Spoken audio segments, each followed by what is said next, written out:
रास्त आपको लिए चलेंगे ऐवान सदर, जहां पर यौम यकजहती कश्मीर सेमिनार से सदर आरिफ अलवी खिताब करें। On 5th February 1949, and that reiterated the previous resolution which talked about self-determination for the people of Kashmir. Kashmir, therefore, is an unsettled issue of the division of Pakistan and India. As Quaid-e-Azam pointed to the fact that Kashmir is the jugular of Pakistan, Pakistan ki shay rag Kashmir hai, and we stand by those words today.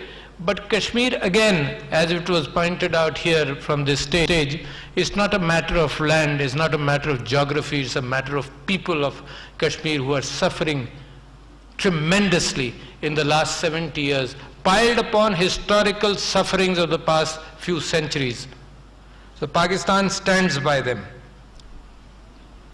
Atrocities, you heard the detail about what was being said. Rape as a weapon, where incidents have been reported that rape is done in households, laying down their lives in hundreds of thousands and getting blinded and getting raped, despite the fact that, and despite that, they stand up for Kashmir. And I think that is where India is losing today. That is where India will not succeed today. People express their will in all forms. People express their will. There are tears in our eyes when we saw images of what was happened. What happened Burhan Wani, who was a social media activist and forced to pick up guns, because if you don't recognize it, you rape people, you kill them, you have mass graves, you have mass burial sites. And what people can do, you cannot continue to tolerate. So I can understand when they pick up the arms. Pakistan does not want to, Pakistan wants that it would like to support the struggle of the people of Kashmir against Indian occupation, and it wants to support it morally, ethically, in all forms. And at the same time, I would like to urge people across the border, because this message from Pakistan goes out to all of Kashmir. I would urge people across the border to use the social media as effectively as Burhan Wani has used, to tell the world what is being done.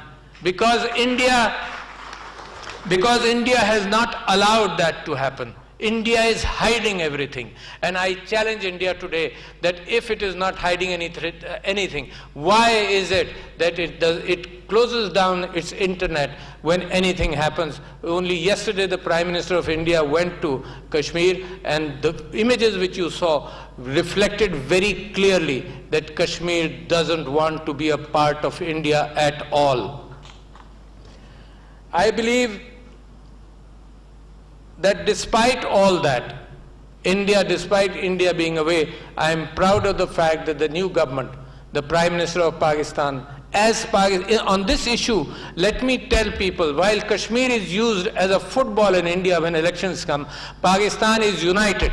Every party is united on the issue of Kashmir. There is no difference, and there will never be a difference between us, among ourselves. We may have differences on other issues, but on Kashmir we stay united, and I thank you, Dr.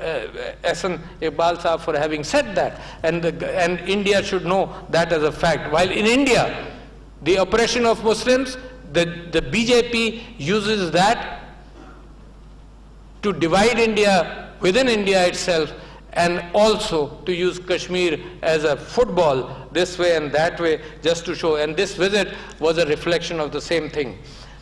I believe that throughout the last 70 years, Pakistan has always offered a hand of peace.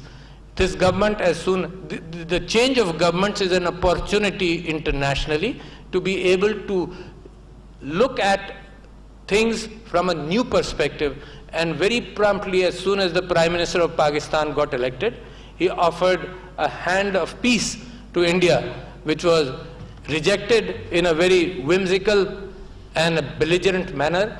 But it doesn't matter. Pakistan wants peace. Pakistan wants peace in this region. But every negotiation on peace will start on Kashmir.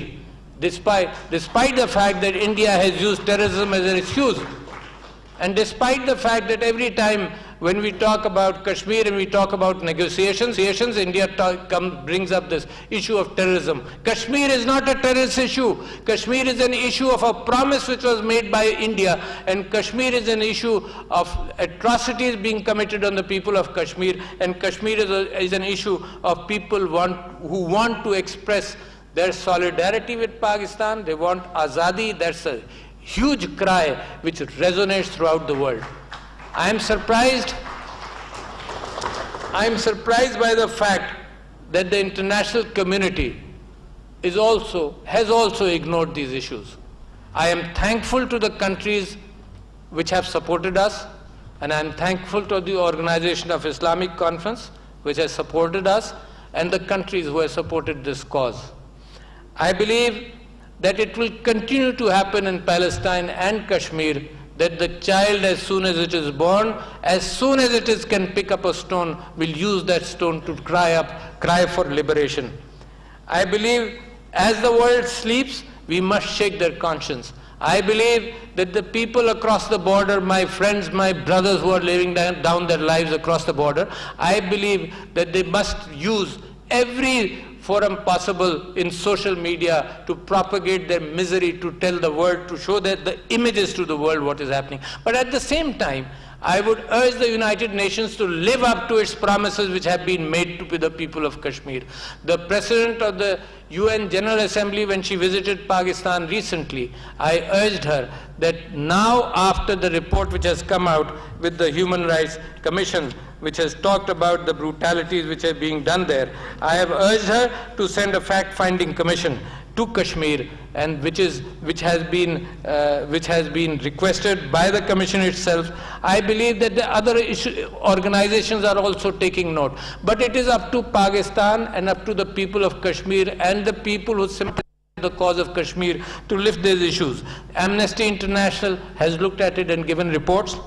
Human Rights Watch reports on what is being done in Kashmir. Asia Watch, the International Committee of the Red Cross, and now finally the Office of the UN High Commissioner of Human Rights, which has published a report. And I think this is the right time, and I urge the UN Secretary General to send a fact-finding commission on Kashmir to Srinagar, to India, to look at things. If India does not have anything to hide, there is no reason why it closes its borders to journalists coming from throughout the world or to fact-finding commissions which come from throughout the world. I think this is a good day to demand from India a few demands which I have written down, and I believe